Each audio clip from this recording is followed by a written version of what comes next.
In the 1980s, computer use in the workplace was on the rise, and as a result, workplaces were noticing an increase in productivity, which was great and it was fantastic. However, in the 1990s, the productivity kind of plateaued, and we started to see in that case an increase in injuries, or MSDs, in the workplace because of this computer use and all of the sedentary effects. In Windsor, in 2002, in Ontario, over 50,000 workers were injured with musculoskeletal disorders. And that accounted for 52%, or over half of the workers, had soft tissue injuries. Specifically in Windsor and Essex, those numbers were 54% of the workers, and 57% of the workers in Windsor suffered from soft tissue injuries. Now, I'm not saying that those are a result of computer use, but that just gives you a picture of the prevalence of soft tissue injuries in Ontario and how dramatic these injuries can be. Ergonomics seeks to minimize the risk factors that can cause a soft tissue injury. So as you can see, ergonomics can have an effect on over 50% of the injuries that we're currently having in Ontario, Windsor, and Essex. I'm sure we all know, how many people have a computer in their house? Yes, a lot of people. Or a laptop, perhaps. There are more and more people and families and schools that are getting computers in their home. So now not only are we working with computers at work, but we're working with computers in school, and we continue to work with them when we go home. That's the same for students and children. Starting at a younger age, computers are more accessible, they're becoming more proficient quicker. So the question is, we've seen the increase in workplace computer use related to workplace musculoskeletal or soft tissue injuries. What will happen now that we've had a massive surge of computer use in the home and in the schools? What will happen to these young children, these future generation of our workers? What will happen to their injury risk? That, unfortunately, we do not yet know. Just quickly about office ergonomics. How many people have had some sort of office ergonomics training or education or seminar? A lot of people? Great, that's good. Adults, Brenda as well, adults are doing much more to educate themselves on computer setup related to the adult user. And that's fantastic. There's a lot of information. It's become accepted now that you can minimize your risk of injury by addressing ergonomic concerns at your computer workstation. We tend to look at things like elbow angle and keeping, about a 90-degree angle or a little bit open at the elbow. We tend to look at things like neck posture, and rather than having the monitor too high and having your neck cocked back, we like to keep the chin tucked in, neck long, and eyes at the top of your monitor. We like to look at things like wrist posture, not resting your wrists on the sharp surface of the edge of the keyboard tray, but allowing your wrist to float such that your wrists are in a straight posture here. And then we also look at things like seat height and back support, so that your lumbar curve is supported and your knees are at approximately a 90-degree angle. Those things are very well known now in the office environment, but very rarely, it seems, are adults applying this to children. Because look what happens when you put a child into an adult workstation. We talked already about the neck posture. All of a sudden, children are looking up to see the screen. We talked about contact stress on the wrists. Oftentimes, kids are resting their wrists on the edge of a keyboard tray or a desk surface. They're no longer able to use the low back support because it's too high for them. So they may shift forward in the seat because the seat pan is too long. Legs are often dangling, and kids have to reach up or out for the input devices. All but just a few of the physical effects of putting a small child into an adult-sized workstation. So again, let's talk about the risks specific to children.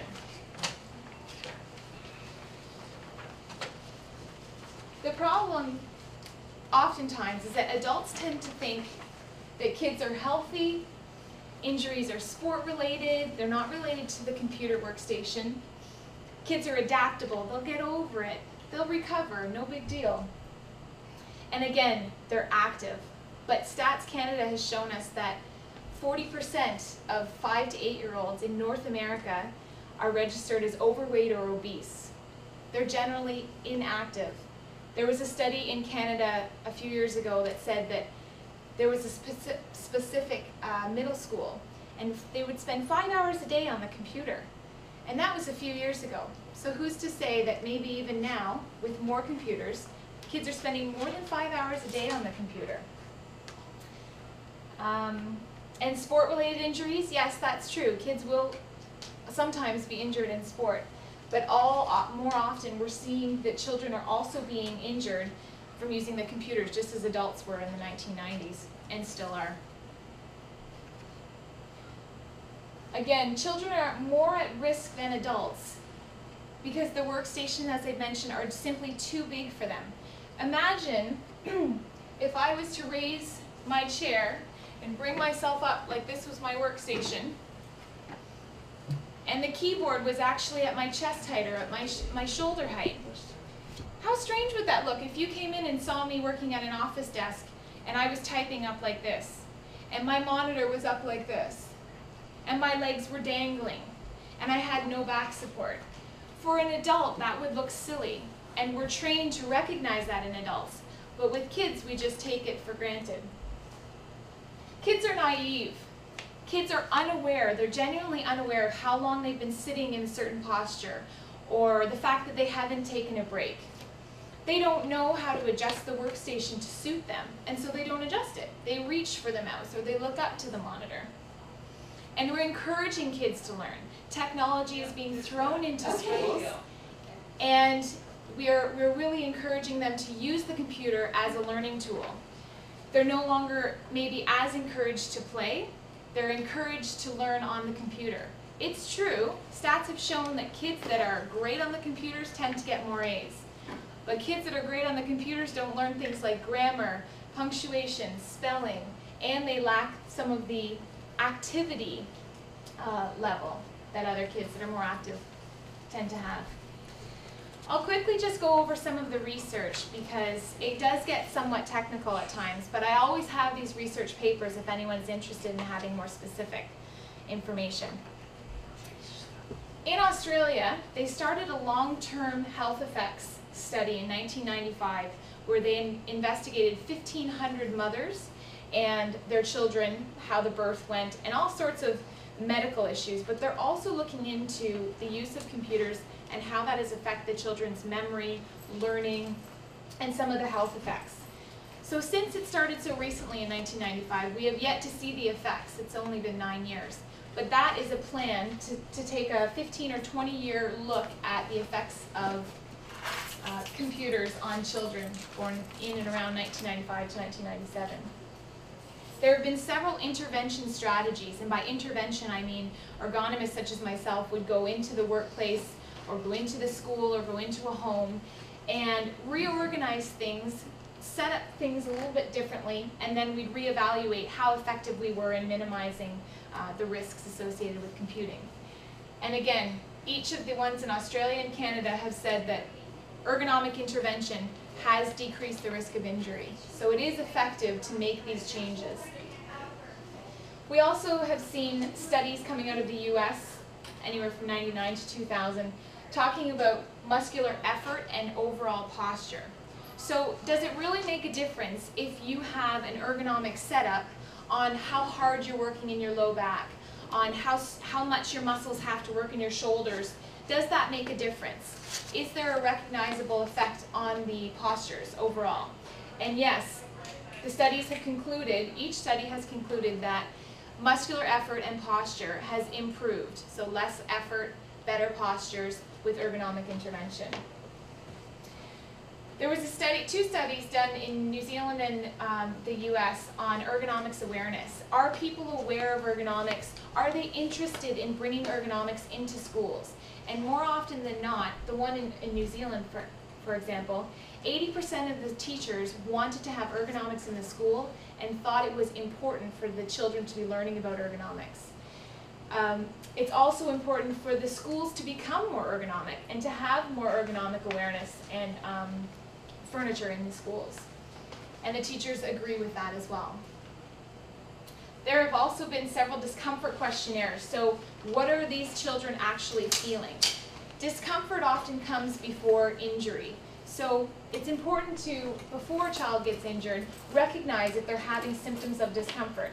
All sorts of countries have gone into schools and done questionnaires on if you felt pain. Have you ever felt pain in your back while you've been computing? Have you ever felt pain in your neck after an hour of computing?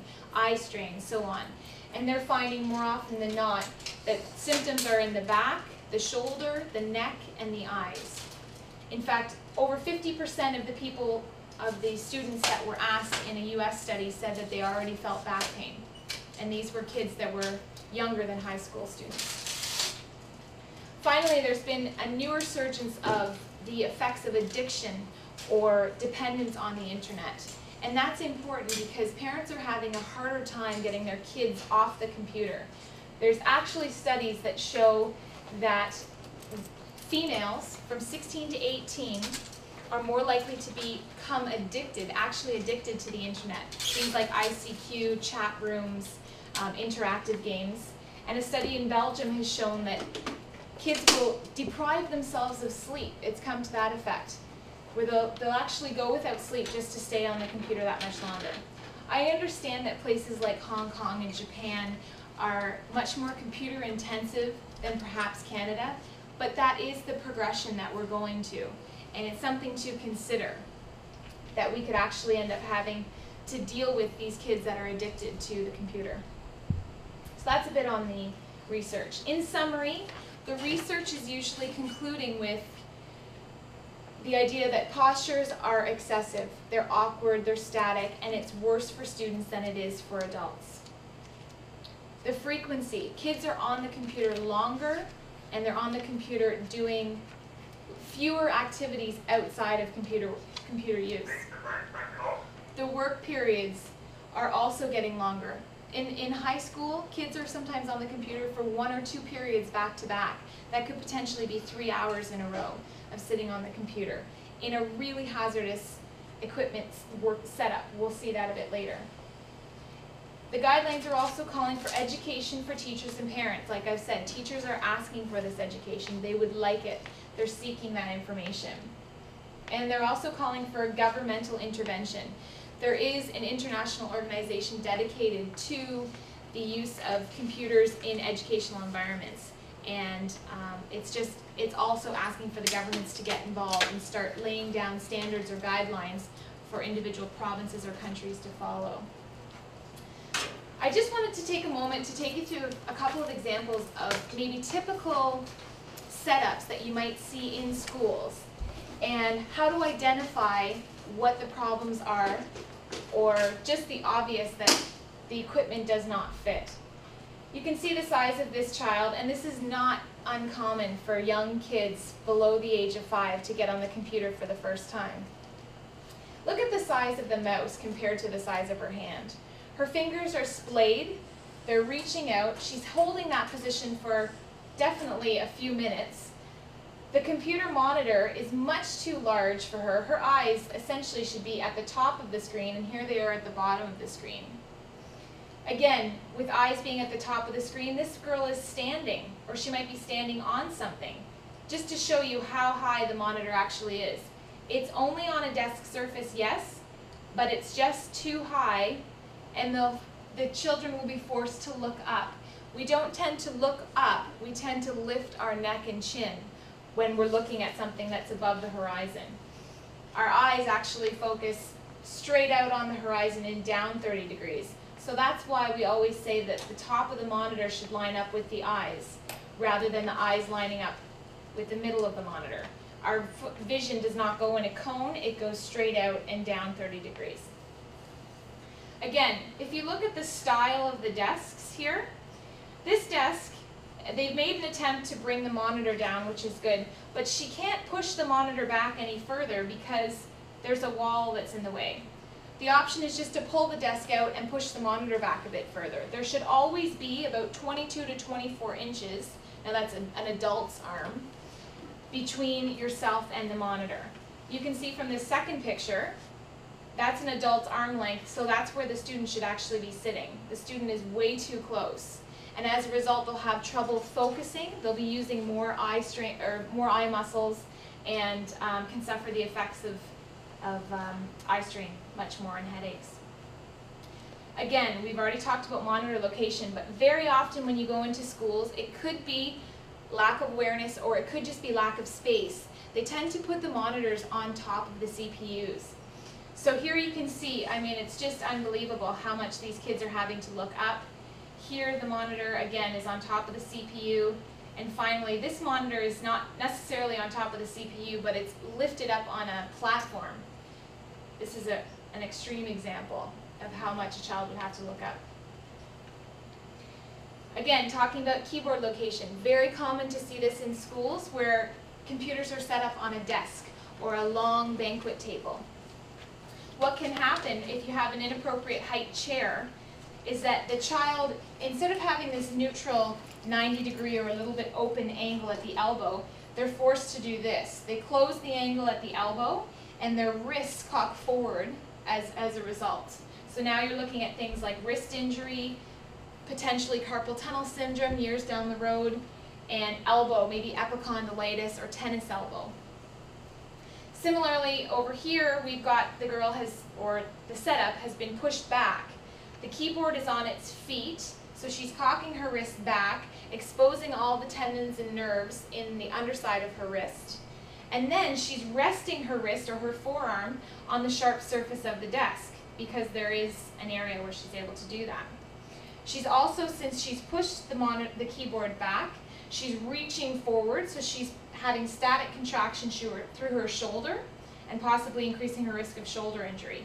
So we've got shoulder injury, possible wrist or forearm discomfort, again with the awkward angle at her wrist, could lead to carpal tunnel in years to come. Mouse location. For an adult, we often set up the keyboard with the mouse to the side. And when you're just reaching, it's not as much of a problem, but since kids are so much narrower, they really have to reach to the side. As you can see here, they've got a heck of a reach, and her arm is reaching out to the side. She may be resting it on the table as well, having that contact stress on her forearm. If she was doing this for prolonged periods, it'll cause excessive fatigue in her shoulder. So what we can do is just move the keyboard to one side and bring the mouse in the center of, if that's what she's doing for prolonged periods, bring the mouse closer. Similarly, again, if the chair is too low, you're going to have kids reaching forward and up to reach the mouse. Laptops at home. Anyone have kids that use laptops at home? Or laptops at school and bring them home? A little bit? So you tend to see postures like this any which way. Maybe kids are lying on their front, on their side. Maybe they've just propped up their laptop and they're sitting at the kitchen desk while they have, or at the kitchen table while they have their papers just off to one side. For 10 or 15 minutes, it's not going to cause a problem. It's when you get into periods of prolonged use where kids are only using the laptop and not using a regular computer that you're going to have problems. You can have circulation issues with the lower limbs. You can have neck problems because she's looking so far down to the screen. Again, with such a small keyboard, you can have problems with shoulder rotation, wrist problems. So it's important when you're using laptops for prolonged periods to always use external keyboards and external mouse. And set up the monitor so that, again, your eyes are at the top of the screen, and then use an external set of input devices. Also, if you're going to be using input devices that are from paper, just get a document holder. It's very inexpensive and it will save your neck from focusing and refocusing back and forth. So I've kind of alluded to some of the prevention methods, but it's important to realize that there are a lot of smaller sized computer equipments out there for kids. Do any of you have any at home for your kids? Not yet, eh? But you will after this, I'm sure? Okay. So they've got things such as desks. We've got smaller mice for your hand, and they've got smaller keyboards. This is just a normal keyboard versus a child-sized keyboard. So these things are out there, and because there's more awareness in this area, there are more things available these days, and they're becoming cheaper. The problem is that because there are more things out there, there are more gimmicks as well. And you really have to be savvy as to what you purchase. Easy way to tell, I mean, a laptop computer for a child, probably this is the good, the bad, and the ugly. The laptop, I would never recommend that a child uses laptop anyways, especially for prolonged periods.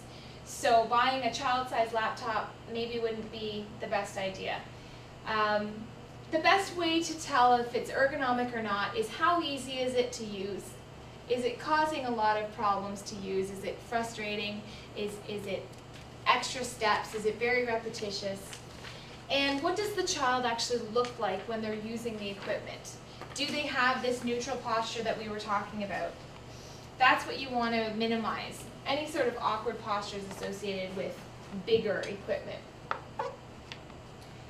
Adjustability features are very important if you have more than one child using the equipment. Say you have a child that's 3, a child that's 7, and a child that's 15. You've got to make that workstation adjustable in order to accommodate the sizes and needs of each of those children. Similarly, if the adults are also using that workstation, you may have to have 2 completely different chairs, one for the kids and one for the adults. This is just a quick table of the growth pattern of males and of females as they approach the teen years. And you can see how quickly these kids grow. So even if you only have one child, it's very rare for them to stay the same size from when they're 5 to 15. So you've got to make sure that you're constantly adjusting the workstation to accommodate their size. Also, if you have a computer lab in a school and there are a multitude of kids using that equipment, you're going to need to make it easily adjustable and to teach the kids how to adjust it to them. So again, going back into the schools, easy way to minimize risk is to remove the CPU, remove the hard drive from under the monitor. More often than not, research is saying that monitors are too high, keyboards are too high. So that's an easy and effective way to make changes. I just wanted to talk quickly about the awkward wrist at the keyboard, because again, when keyboards are too big, kids will assume awkward wrist postures, not just up and down, but in and out as well. So it's important for parents or teachers to recognize these postures and either teach the children to keep a neutral wrist or provide them with equipment that allows them to have a more neutral position.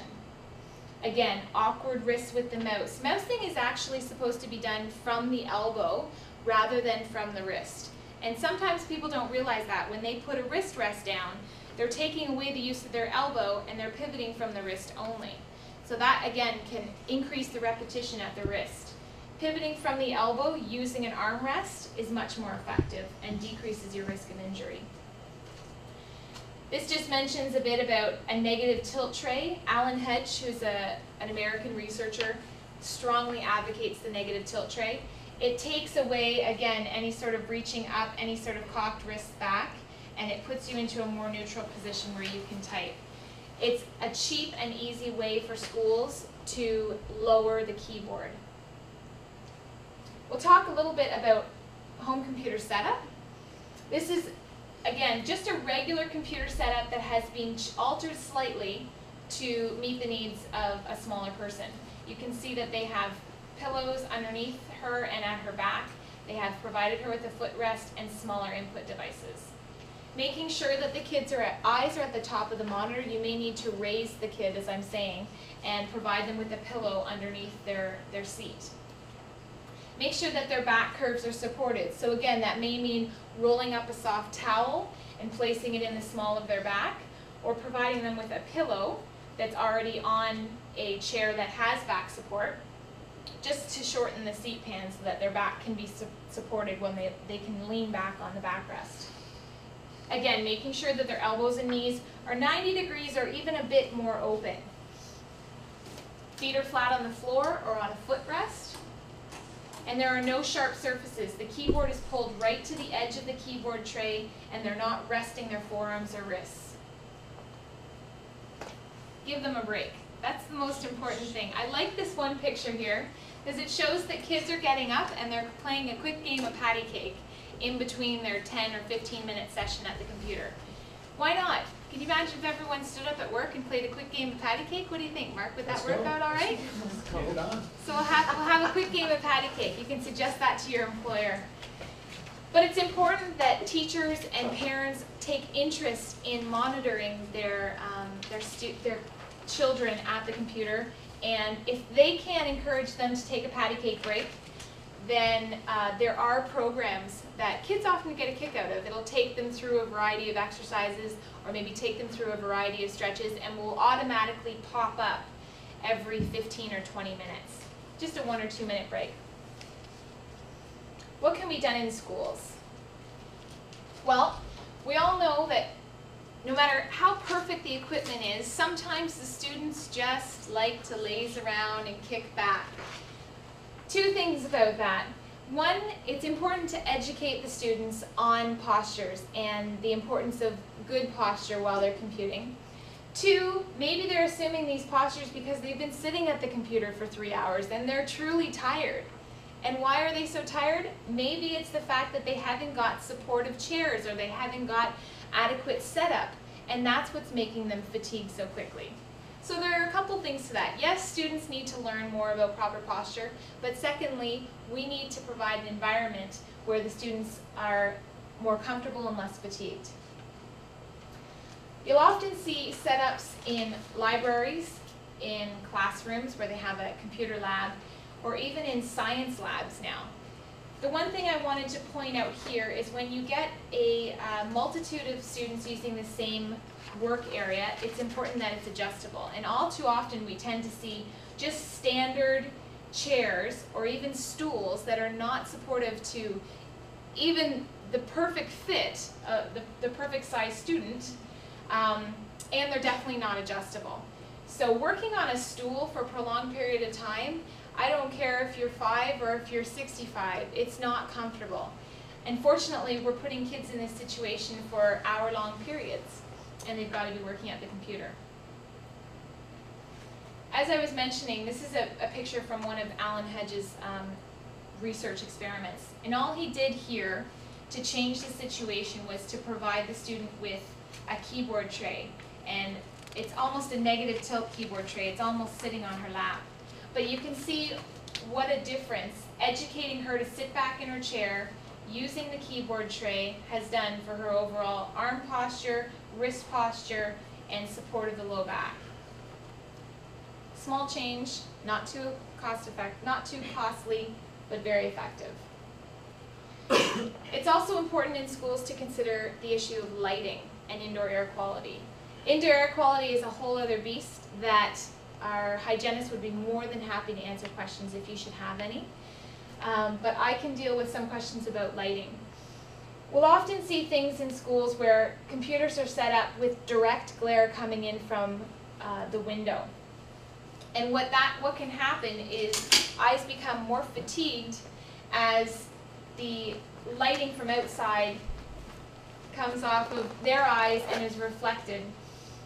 If you have just the computer changing, if you just move the computer so that the lighting source is either to your right or your left, you'll no longer have that direct glare coming in your eyes. So it's a simple change again. We're not even changing the equipment itself, we're just changing the layout of the room. This is an interesting picture because it's almost like a red light. And they haven't spoken anything about colors of light except that natural light is the best. If you can get a light bulb that mimics natural light, that is the light that you should be investigating.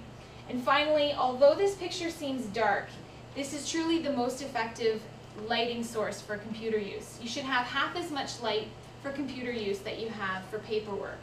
So it's important to shut off the lights or put the lights on a dimmer switch or a tri light so that you can have either plenty of light if you're using paperwork or you're doing classroom work, or dim light if you're using computer work. We're seeing more and more laptops at school because they're portable, they're easily shared, and they're easy to set up and take down having them in the classroom setting. There are several issues that researchers are discovering about laptops. Number one, we've already talked about the setup of laptops itself, but number two is kids are having to carry these around in their backpacks. And I'm sure you've heard a bit about kids and backpacks from the Chiropractic Association. But these are excessively heavy. They can be 5 to 10 pounds sometimes. And if they're individualized laptops, then the kids are carrying them around the entire day and taking them home. So again, providing the child with an external keyboard and setting up the laptops maybe on a stand so that their eyes are at the top of the monitor or top of the screen is much more ideal for these types of settings. I finally wanted to address just whose job is it in general, and this is a question that is open to everyone. It's my job to educate the public on the risks that are inherent with this issue, ergonomics and computing. I hope that by sharing this and increasing your awareness, you will share it with other people. You'll share it with your children. You'll share it with other members of the public, or even your teachers and principals and school board. Increasing awareness eventually leads to acceptance when it's substantiated. Look at, all of our recycling programs. At first, people were hesitant to accept the recycling attitude, but now, with all of the awareness and all of the progress that we've made, even in schools with recycling, everyone is taking the steps to become more of a recycler, and it's just accepted now. Hopefully, with increased awareness of this issue, we will also get the schools involved and start to make some positive changes. Action, I just wanted to encourage you to go home and change your own personal setup to make it healthier for your children, to educate your children in proper postures and how to adjust the workstation to suit them. And then take action in your schools. Take action with your teachers, with your parent-teacher associations. Get involved. Encourage students, the schools to change. Finally, adherence. It's great if you go home and you start to encourage your children and you monitor their breaks, but it has to be consistent. I'm sure with teaching kids anything from potty training to coming home at curfew, you have to be consistent. And so we're talking about setting up computer practices for the rest of their working life. In order to encourage break taking, you've got to be consistent and you've got to encourage them to take breaks. That's all I really want to say.